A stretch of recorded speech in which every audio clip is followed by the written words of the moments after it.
Hey you guys, so it's Keoshia and I'm back for another hair video. So if you like my hair videos, please give this video a thumbs up. Make sure you guys subscribe. Go ahead and hit that notification bell so you don't miss any more videos from me. And without further ado, let's just get into the video. Okay you guys, so today I'm going to talk about a topic that I get asked all the time. Keoshia, how do I get my hair to grow? How do I get my hair to grow? How do I get my hair to grow? Why is your hair growing and mine is not? So I want to answer some of those questions for you guys. They give you some pointers or whatever the case may be. But the first thing I want to say is that your hair is growing. The question you're really trying to ask me is why are you not retaining a length?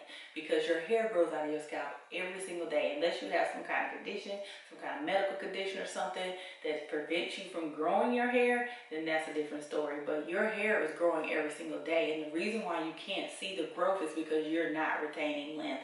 So today I'm going to tell you guys what you need to do to grow your hair but actually retain length. So if you want to see what I gotta say, keep on watching.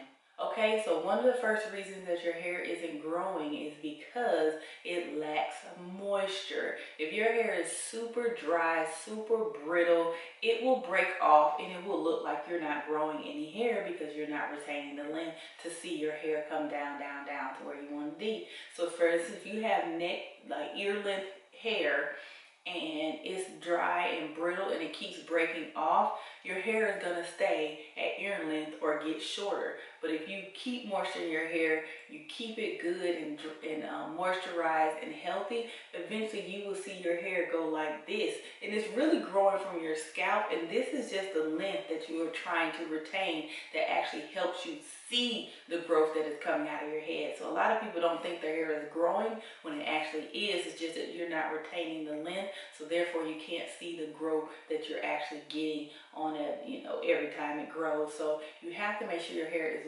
well moisturized. Make sure it's not dry and brittle and breaking off and things like that, because that really can stunt the hair growth that you're looking for. Okay, so the next reason is the use of excessive heat. I say this in every single video, you guys. I know y'all be like, girl, why are you looking like that? Because I say this in every single video. Stop using so much heat on your hair. Stop using excessive amounts of heat. Heat will damage anything that it touches. Everything that heat touches, it damages, okay? Food, hair, skin, earth, heat, fire, all that kind of stuff is meant to destroy things. It destroys everything it touches. But the using of excessive heat really will damage your hair to the point where it's not recoverable, is that word? Yeah, recoverable, and you will have to do a lot of cutting to reverse, because you can't reverse heat damage. You can't reverse heat damage. Once it's heat damage, you have to cut it off. So you really want to make sure that you are being very conscientious of how much heat you're using on your hair, because heat, number one, if you put a flat iron in your hair and it's too hot and your hair is dry, as soon as you take that flat iron off, it will break your hair off at the point where it was too hot, and all your hair will come out with the flat iron in that one flat iron. And then also using an excessive amount of heat over time will make your hair dry and brittle, and no matter how much you moisturize, because it's already so damaged, that moisture is not going to help it come back to life, and it's going to break off from there. So you really need to be conscientious and mindful of how much heat you're using. Don't use heat if you don't have to. In the summertime, I really love to go heatless, because that is the best time to grow your hair. Number one, it's really pretty outside. The less heat you use, the more your hair will flourish. My hair flourishes so much in the summertime, you guys. Every summer to winter, everybody asks me, girl, how did you get your hair to grow so fast? It's something about the summertime. I'm telling you, something about getting a protective style, something about using less heat that helps your hair retain the length. It's growing. Remember what I said, it's growing. Retain the length so that you can see it by the time the winter months come. Now, I mess up in the wintertime. That's why I got issues. But it does neither here nor there. But the case being, in the summertime is really the best time. Summer is coming up. If you don't have to, don't use heat. I'm finna go through a no heat challenge. I'll let you guys know when that starts if you want to join me. But stop using heat during the summertime, and I swear you will see a big change, a huge change in the texture, the feel, the moisture retention of your hair. And not using a lot of heat really can help your hair flourish. So remember, stop using so much heat. The next The next advice I'm going to tell you, I know y'all will be like, really, Keoshia? Really? But it's the truth. Even though this is something that I do, it's the truth. And I have to tell the truth, whether I do it or not. And you have to stop using chemicals in your hair. Stop using chemicals or stop using a lot of chemicals, okay? So that's where it comes in with me. A relaxer is a chemical. A relaxer chemically alters the state of your hair. It is a chemical. Dyeing your hair is a chemical. Bleaching your hair is a chemical. So all those type of things damage your hair every time you use it. It's irreversible damage. It has to be cut off to get it back. Your natural hair is growing out of your head to get back to the texture that you once had before. Now, when it comes to using chemicals, you can either stop using them altogether, which a lot of people do, and they go natural. But natural people, I'm going to let you know, if you're watching this video, you dyeing your hair is using chemicals, so you still damage your hair. So, in my opinion, you're not natural if you color your hair because you're using chemicals. You use the chemical to alter the color or the state of your hair, because dyeing your hair can alter what your hair looks like. It can alter your wave pattern, your curl pattern. Yes, it can, because it is a chemical, okay? Chemical is a chemical. Relaxing my hair alters my hair, and it's a chemical. Now, how I combat me using a chemical in my hair is I only relax my hair twice a year. So the less chemicals I use, the less effect or the less long-term damage it will have on my hair. Now, I know people are like, how do you mean it have less damage or less? Because I'm not using it excessively. If you are bleaching your hair every week, relaxing it every 2 weeks or every 6 weeks, that to me is just too much. Unless you're a licensed professional, know what you're doing, and know how to make sure it doesn't take all your hair out, it's going to damage your hair. Every time I get a relaxer, you guys, truth be told, it is damaging my hair. That is what it is meant to do. It's meant to damage my hair so much that it straightens it out and it doesn't have a curl pattern to it at all. That's what a relaxer is meant to do. Even with a perm, for Caucasian people, when they have to get a perm, they're chemically altering their straight hair to stay curly. It is damaging your hair. So any chemicals you use, anything you choose to use, it damages your hair.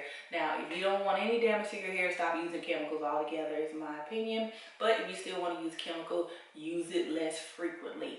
At least the amount of times you need to use it to get the results that you're looking for. So for me, every 6 months is the only thing I'm looking for to kind of relax and texlax my hair. You guys know I am not bone straight relaxed anymore. I'm actually texlax, so I don't even use the chemical for the length of the time that it says is in the box. And then I only do it twice a year. So I really looked into lowering the chemicals that I use into my hair. So, you know, try that out and see how it works for your hair. Guys, so the next thing about your hair growth and your hair not growing is it's just genetics.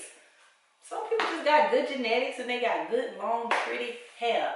And other people got, you know, pretty decent hair, and then some other people got real difficult hair, okay? I'm not saying anybody's hair is good or bad, but how your hair responds to things, how your hair looks, how the texture of your hair, the color of your hair, all that kind of stuff has to do with genetics. How fast your hair grows has to do with genetics. It really, really does. If you have a genetically straight, pin straight hair, your hair will always look long because it's the straightest that it's always going to be, and there's nothing affecting the curl pattern or making it draw up or frizz up or anything like that. If you have naturally super duper dense curly hair, your hair will always look short in its curly state, because shorter than what it actually is than when you straighten it, because of the type of hair you have. And that comes from genetics, that comes from family members, your mom, your dad.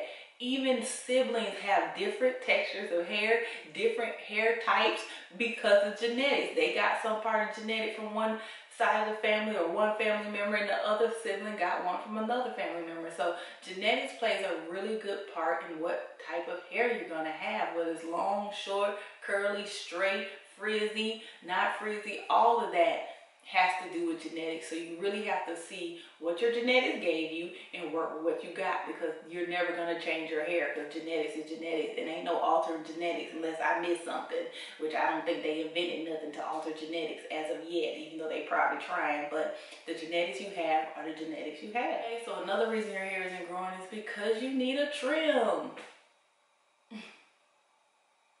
How many times must I say this? Cut your hair off. Y'all, I swear, every time somebody tells me that they don't understand why their hair is growing and I see what their hair looks like, I'm like, girl, you need trim. Your hair, your your ends are ridiculous. You need to cut it off. Like, they are just holding on to those straggly, brittle, split ends. And what that does is damages the rest of your healthy hair. Split ends are like this, you guys. This is one strand of hair. You have a piece of hair splits off of it on this side, and a piece of hair splits off of it on that side. What that does is those two splits go like this and go all the way up the hair shaft. And next thing you know, that whole healthy strand ain't nothing no more, because it was split and the split went all the way up. You can't mend or fix split ends. There's no such thing. Okay, I know people all the time will have videos say how you mend your ends successfully, how you can get them split ends to go away so you don't have to cut your hair. That's a lie. It's a lie. It's a lie. You cannot fix split ends. The only way you can fix split ends, you want me to tell you how to do it? You want to know a secret? Cut it off, get some scissors, chop it off, go get you a haircut. Okay? A good trim will make or break your hair journey. It will make or break your hair growth. It will make or break your length retention. So, cut it off. So the next thing is a diet, a really good diet. You guys need to watch what you're putting in your body. Eat whole foods. Eat less processed foods. Eat more protein. Your hair made out of protein. The more protein you eat, the better your hair gonna be. I'm gonna tell you that now. But you have to get good protein. Don't get it with a lot of chemicals and all that other kind of stuff in there if you can. I myself don't eat a lot of meat. If I do, I only eat chicken or fish. I'm a mostly vegan most of the time, so I like to eat a lot of vegetables. I eat a lot of tofu and things like that, stuff rich and high in protein, but also I eat stuff that is not chemically altered too much. So if you get whole vegetables, that's like bell peppers, cucumbers, broccoli, stuff like that, you steam and cook yourself without getting the pre-packaged processed food that has like all the seasonings and stuff in there, because this stuff has a lot of salt in it. It has a lot of chemicals in it. It has a lot of seasoning stuff that may not be necessarily healthy for you, but if you make it and steam it yourself, you know at least what you're not putting in, what you are putting in. Another thing that I struggle is drink water. I'm so bad at drinking water. Even though I don't drink any drinks a lot, what I find is when I get sick of water, I won't drink nothing at all. So if I'm thirsty and I don't want to get a soda, but I don't want no water, I just don't drink nothing, which is ridiculous, but that's what I do. So I have to be conscientious and mindful of that. Maybe I need to start getting me like some Gatorades or something, which I don't even like those, but sometimes you just need some flavor in your water and you just don't want to. Don't tell me about Crystal Light and all that stuff. I'm scared of that stuff. I don't like it. It's not good for my stomach, so I don't put Crystal Light and those kind of things inside of my drinks. So I don't really do that. But really, surely, your water intake is very important, and what is in your diet is really important for hair growth. So the last thing I'm going to talk about is something that you have to pay attention to and make sure that you go get treatment if you need it, and that's a health issue. If you guys remember, back when I was sick, my hair was shedding like crazy, and I didn't understand why, and I didn't know why, but it was my body trying to tell me, Keoshia, something is not right. You're eating like you're supposed to, you're doing things you're supposed to be doing, but yet your skin, your body, your stomach, everything is not working as it should. And when I went to the doctor, that's when I found out I had Crohn's disease, and I was anemic, and all these other kind of issues. B12, vitamin D was low, y'all. I had so many issues going on, and it manifested in my hair. My hair used to be super thin because it was shedding so much. It was shedding at a rate that just didn't make any sense. So once I started, taking my medicine, getting my irons, getting my B12 up, getting my vitamin D up, getting my levels up, my hair started to get thicker. It started to flourish again. Now, it was always long, but it was thin and long. I mean, it was shiny because I just know how to take care of my hair, but I knew that my hair wasn't the way it was supposed to be. I knew that my hair wasn't like it always had been in the past, and so that was kind of a thing for me to be like, you might need to go see somebody because something ain't right, girl. Something ain't right. So then once I started taking medicine, getting my vitamin D up, getting all my vitamins up, my iron and all those kinds of things, I noticed that my skin, my nails, I look healthier, I feel good, I feel better, and my hair looks healthier. So again, your health issues could be a reason why you're not retaining length, why your hair is breaking off, why your hair is dry, why your hair is thin. So make sure you're getting your routine checkups and things like that, just to make sure everything is a-okay. Okay, you guys, so those are my tips on why your hair isn't growing. If you like this video, please give it a thumbs up. Make sure you guys subscribe. Make sure you turn on that notification bell so you don't miss any more videos from me. And I'll see you guys next time. Bye.